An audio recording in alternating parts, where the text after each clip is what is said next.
so-called Nigerians and those who still believe in their one Nigeria, all the lovers of truth, justice, fairness, and accountability, I welcome every one of you. I wouldn't say fellow Nigerian because I am not a Nigerian. I am a Biafran. So I welcome everyone that is watching this program and those who are going to watch later on. Today, we are going to have a serious and important conversation. Conversation about the state of governance in the contraption called Nigeria. The growing concern about systemic decay, leadership failures, political mismanagement, and the feeling of exclusion and marginalization expressed by many people from the southeastern part of Nigeria, especially the Igbo Biafrans. This very leadership failure, decay, exclusion, is not only against the Biafrans or the Igbos, but I bet you it is more pronounced with the Igbos and the Biafrans. It is more pronounced. And we are the kind of people that will not be silent in the face of evil and allow it to continue to go on. That is why we are in the front line of championing and exposing the atrocities in the contraption called Nigeria. The systemic decay, the leadership failure, political mismanagement, and the feeling of exclusion and marginalization. Every indigenous person is facing this crisis. But the only people that have the boldness to speak about this and pursue a solution are the Biafrans. That is why they are loud. That is why they are the ones that are seen. It is not that they are the only one. It is something that is holding down every indigenous person in the contraption called Nigeria. And every other tribe, they are supposed to be thankful for having us, the Igbos, but especially among them, to make their voice heard. It is because of our effort that many of them have the voice to speak today. It is because of our effort and voice. That is why today the world is discussing about the Christian genocide in the contraption called Nigeria. This is not a conversation about hatred. I want you to pay attention. This is not a conversation about hatred. This is not just a conversation about division. This is not a conversation calling for violence. No. This is a conversation about governance. This is a conversation about fairness. This is a conversation about accountability. This is a conversation about inclusion, justice, development, equal treatment under a democratic system. But from every indication, these things I am mentioning are not present in the contraption called Nigeria. And they are the major reason why we allow speaking and saying that we do not want to be part of this madness, this contraption called Nigeria anymore. And we will continue to speak. It doesn't matter how the world feels. It doesn't matter what the people call us. We will continue to air our opinion. Because when citizens begin to feel unheard, neglected, excluded, disconnected from governance, it becomes dangerous for the future stability of any nation. And that is why Nigeria is unstable today. That is why Nigeria has failed and will continue to fail. That is why Nigeria is irredeemable. Because including those who are talking about their one Nigeria, those who claim to be one Nigeria have said it that there is no way out. There is no solution anyway to solve any problem. Including those that are claiming one Nigeria, they are unheard. You see them every time crying online. You see how they cried. Every one of them was crying about the INEC chairman, who is already an APC chairman, who has already started rigging the election, even when the election had conducted. They all came out and they were shouting, remove INEC chairman, remove INEC chairman. They were not heard. Nobody paid attention. The government neglected them.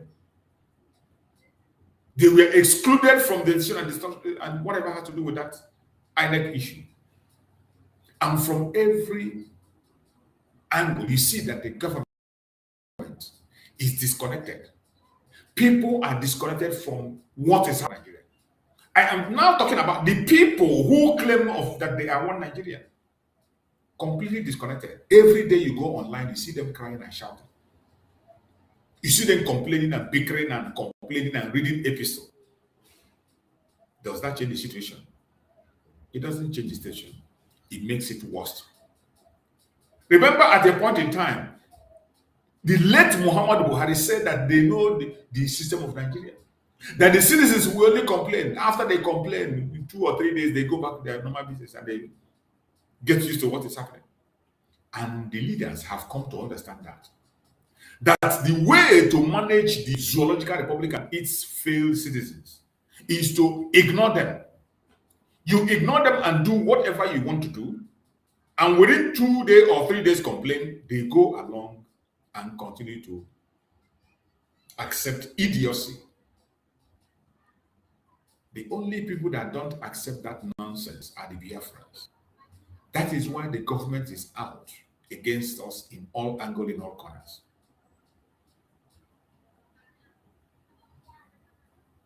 When citizens begin to feel unheard, neglected, excluded, or disconnected from governance, it becomes dangerous for the future stability of any nation. And that is exactly why this discussion matters. So whenever you are watching from, wherever you are watching this program from, I want you to participate respectfully in the comment section. Share your thoughts, your experiences, your observations. Like the live stream, share it to others. Subscribe if you have not done so. If you believe in conversations that challenge power, if you believe in conversation that encourage critical thinking, if you believe in conversation that promotes accountability, like and share this program to all platforms as we kick off this discussion, because you are going to learn a lot. Don't keep the message to yourself. Bring somebody along to learn with you. We are going to start with the reality many people are talking about today. The reality many people are talking about.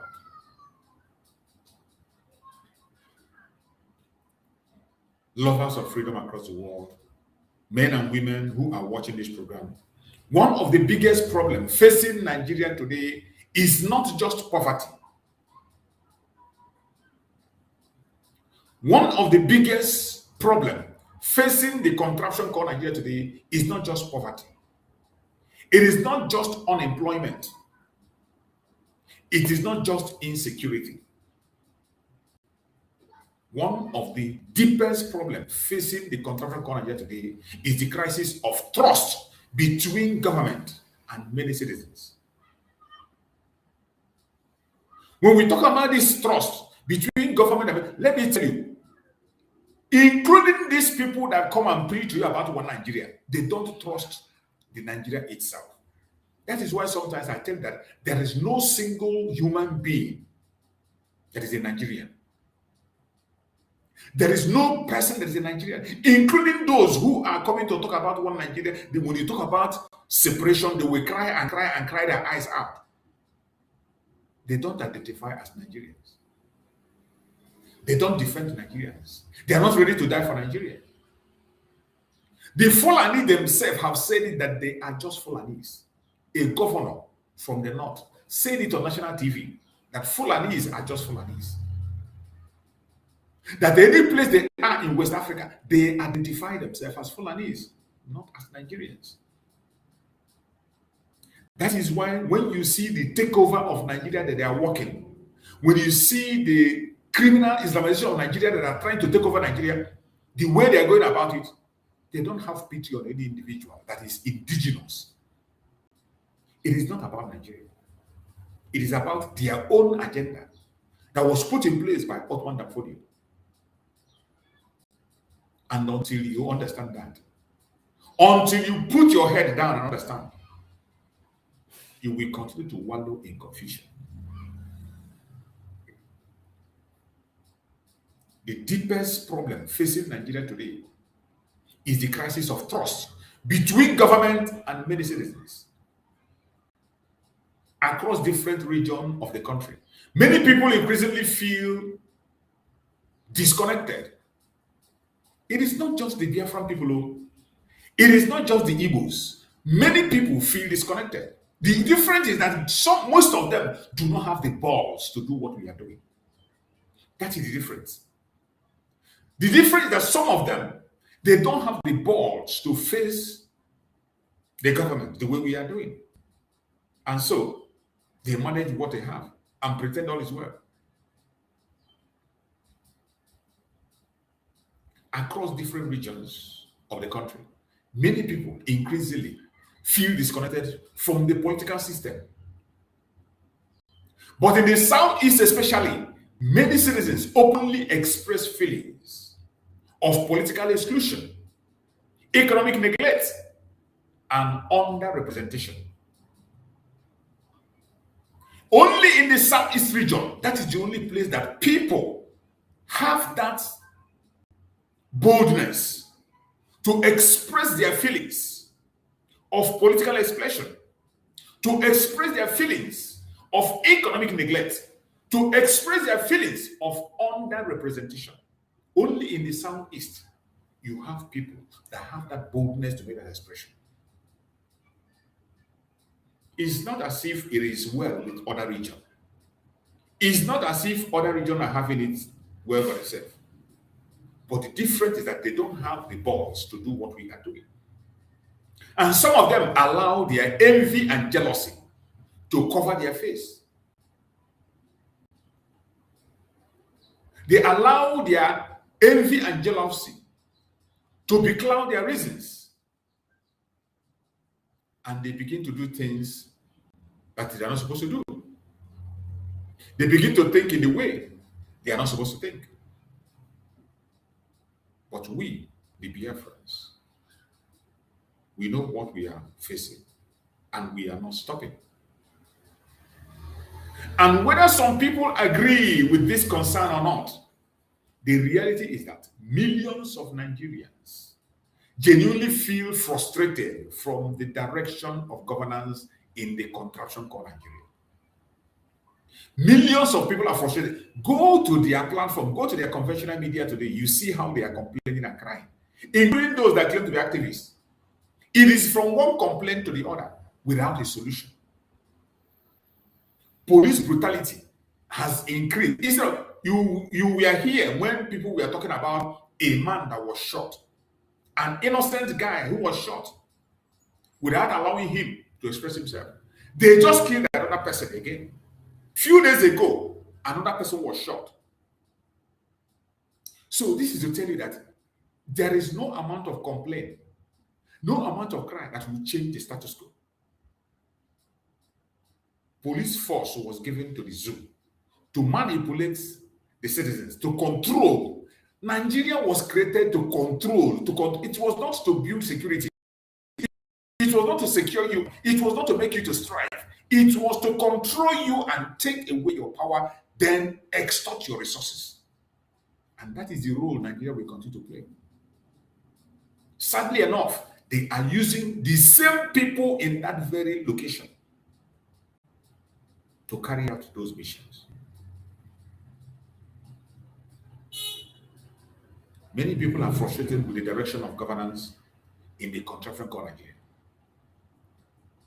We cannot solve problems by pretending they do not exist.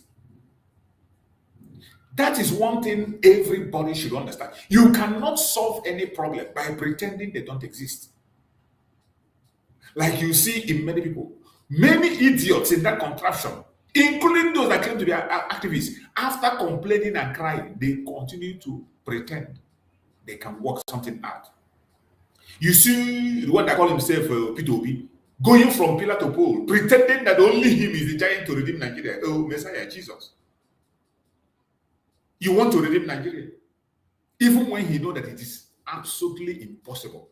Impossible. They continue to pretend. But we cannot solve a problem by pretending they do not exist. We cannot build nation. We cannot build national unity through silence. They will tell you, preach unity. Including the drug baron will tell you to be preaching unity. When you are silencing people who are demanding for self-determination, when you are charging people for terrorism, for asking for their freedom, when you are taking the life of the innocent, and you think that is where you can be able to build unity. You can't build unity by silencing people. And we cannot strengthen democracy if citizens believe their voice do not matter. But sadly, you still see the Western country describe Nigeria as the biggest democracy in Africa. Madness, idiocy, stupidity, lie from the pit of hell. How can anybody perceive Nigeria as a democracy? A place where the innocent is sentenced to life imprisonment simply because he aired his opinion, demanded for referendum for his people. As for self-determination, which is a right under international law, a right under African Peoples and Human Rights law, a right under Nigerian law itself, and you sentence him to life. How can you describe such a country as democracy? A country that involves in kidnapping. You went to a country, kidnapped somebody, extraordinary rendition him into your own country. Went ahead to prosecute him and convict him under a non-existent law. How does that make you a democracy? How? How? You pass wrong information and false information, falsified information to a foreign country, to Finland, to detain a man who is fighting for self-determination, who is defending his people, who is asking his people to wake up and apply the self-defense to save their life. We know that self-defense is accepted by international law. African Peoples and Human Rights law support self-defense. The Zoological Republic called Nigeria supports self-defense. But you brought false information, false testimonies against a man who was encouraging their people to defend themselves against terrorism.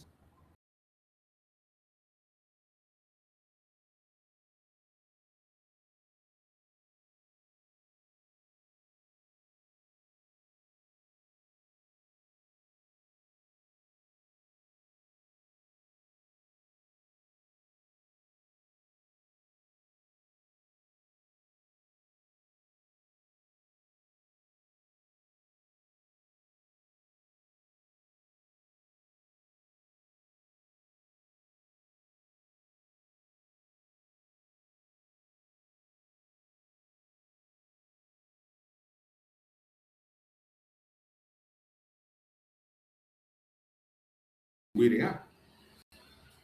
Regardless the propaganda and blackmail that is coming, we must speak the truth and nothing but the truth. And we cannot strengthen democracy if citizens believe their voices do not matter. That is why today we must honestly examine the issue of systemic decay and leadership failure in the contraption called Nigeria.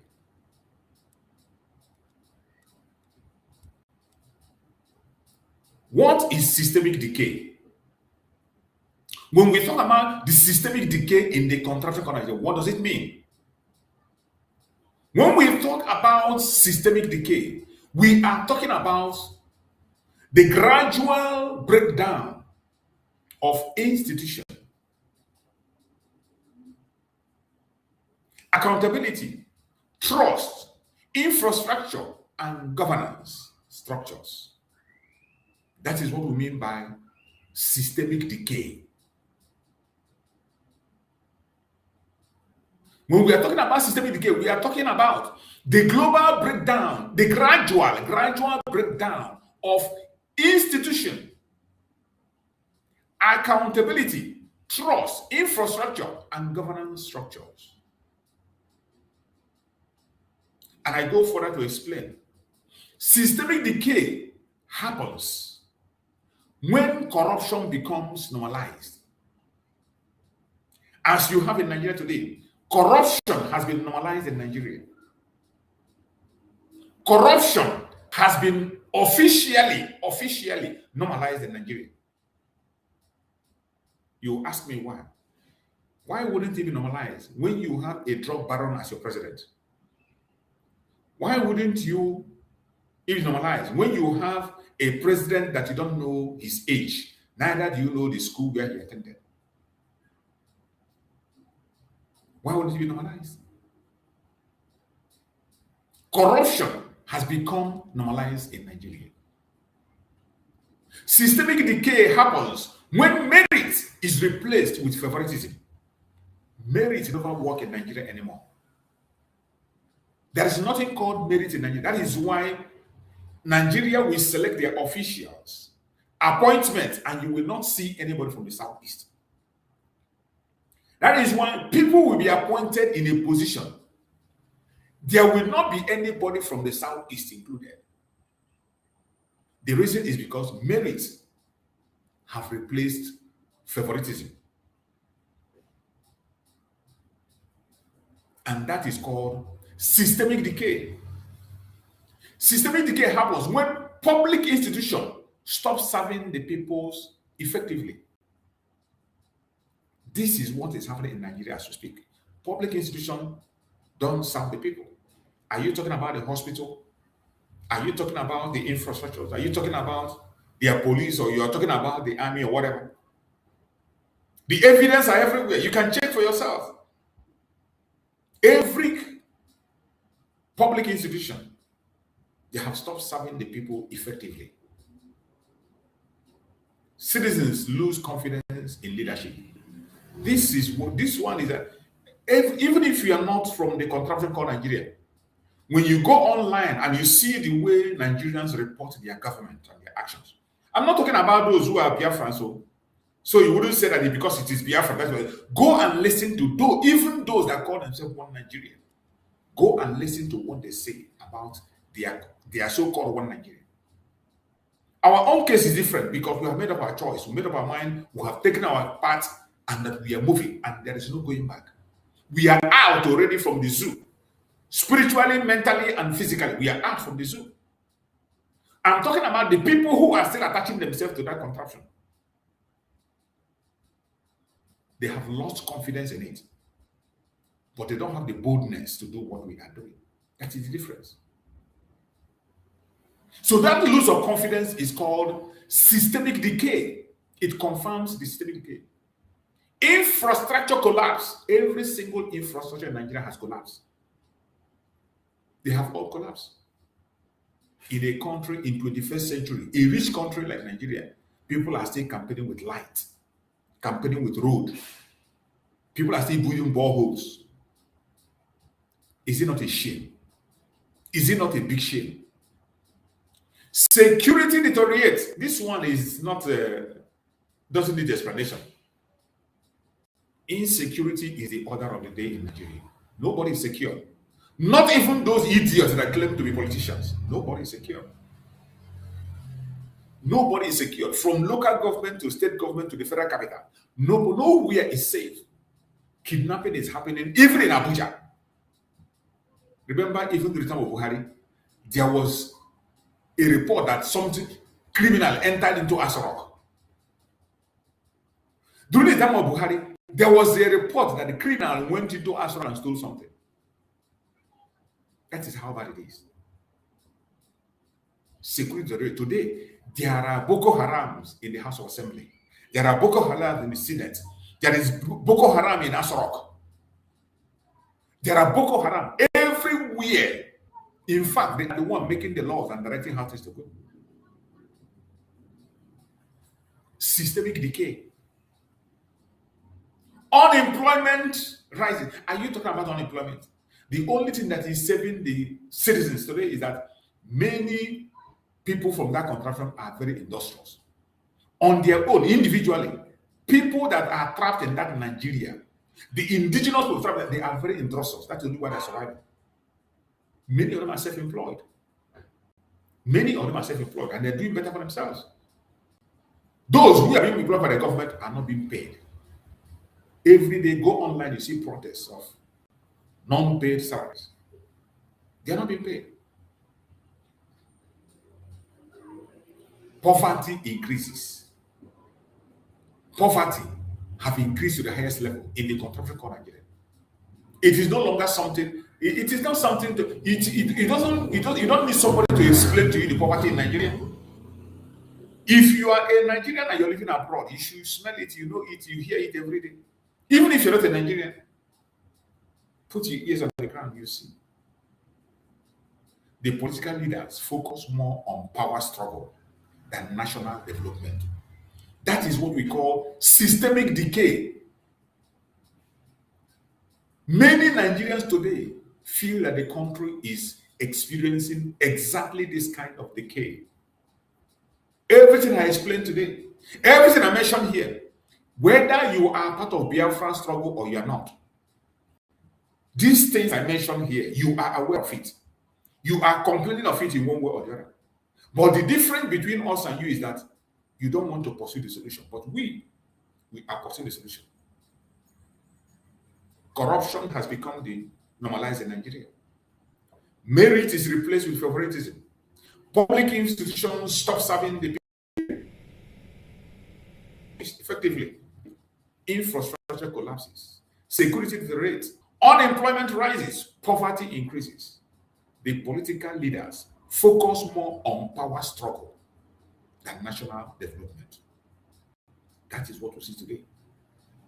And many indigenous persons in that Nigeria today feel the country is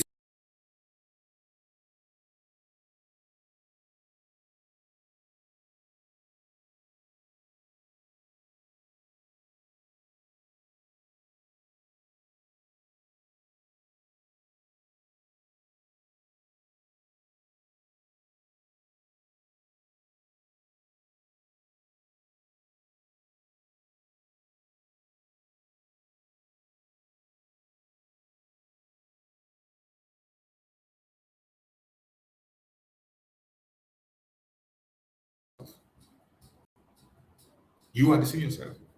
Exactly, just like my brother coach is looking here. At a point in time, even snake swallowed the money in Asarok. Oh, my brother. There is nothing we have not seen in Nigeria. There is nothing we have not seen in the zoo. There is nothing we have not seen in the zoo. At a point in time, snake swallowed money in Asarok. It is so sad. It is so sad. And we must continue to speak about these issues. It doesn't matter what happens. Look around you, any place you are. If you are watching from Nigeria, or you have been in the anywhere you are watching, look around you. Roads remain in poor condition in many places in the contemporary Nigeria. Electricity challenges continue for decades. Youth unemployment affecting ordinary citizens. Security continues across different regions. Insecurity continue increasing every blessed day. If we go to their news today, you cannot read 2 or 3 news without seeing kidnap or terrorist attack. You cannot go through Nigerian news without seeing kidnap or terrorist attack every single day. Not 1, not 2, not 3. And public frustration keeps increasing. Now, when citizens consistently see this problem without meaningful improvement, they begin to lose trust in leadership. And that distrust becomes even deeper when certain regions believe they are being excluded from opportunities and development, like the way we feel with the Biafrans. So in all this that has happened, everyone is experiencing, but the case of Biafra is a special case. Our own case is so special because the contract, the Nigeria and the owner, Nigeria and its owner know that the only people that can challenge their authority is the Biafrans. Nigeria and their owner know that the only people that can challenge their authority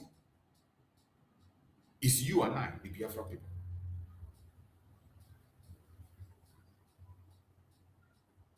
The feeling of the exclusion in the South Eastern part of Nigeria, Biafra land, cannot be overruled, cannot be overlooked.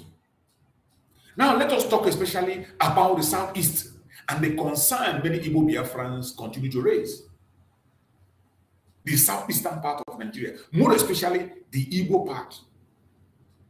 For many years, political commentators, community leaders, activists, and ordinary citizens from the Southeast have argued that the region suffers from inadequate federal presence and insufficient inclusion in key areas of governance and infrastructure development. And this is not just a claim. It is not just a claim, it is a fact. This is a fact. It is not that maybe the people in the South are making a claim. It is since after the Civil War, it has become much more pronounced and worse than you can ever imagine. And there is no plan to address it. There is no plan for the Nigerian government to address it. These things are not just a mere accusation. These are facts. Facts. These are facts. The region of the southeastern part of Nigeria, more especially the Igbo region, suffer from inadequate federal presence and insufficient inclusion in key areas of governance, infrastructure development. Today, we are not even part of anything. You can imagine one of the largest tribes in that country called Nigeria. They call it Wazobia. When they formed it, they call it Wazobia. But today, that Bia has no place in governance in Nigeria. You have the president, the vice president, the senate president. There is no place you see anybody from Biafra land. Likewise, in other positions, completely excluded. And we say, no problem, we are out. We are gone and gone for good. And yet, they do not want us to go. We went ahead to conduct self-referendum to let them know that we are ready and prepared to govern ourselves. Yet, they refuse to accept our self-referendum. We say, conduct your own referendum if you doubt what we have conducted. They refuse, and the world fold their hand and be watching. Instead, what did they do? They kidnapped our supreme leader, Nnamdi Kanu, from Kenya. They arrested our prime minister from Finland under false pretense, under false accusation, under false informations. And two of them today have been detained. And the world is silent and watching.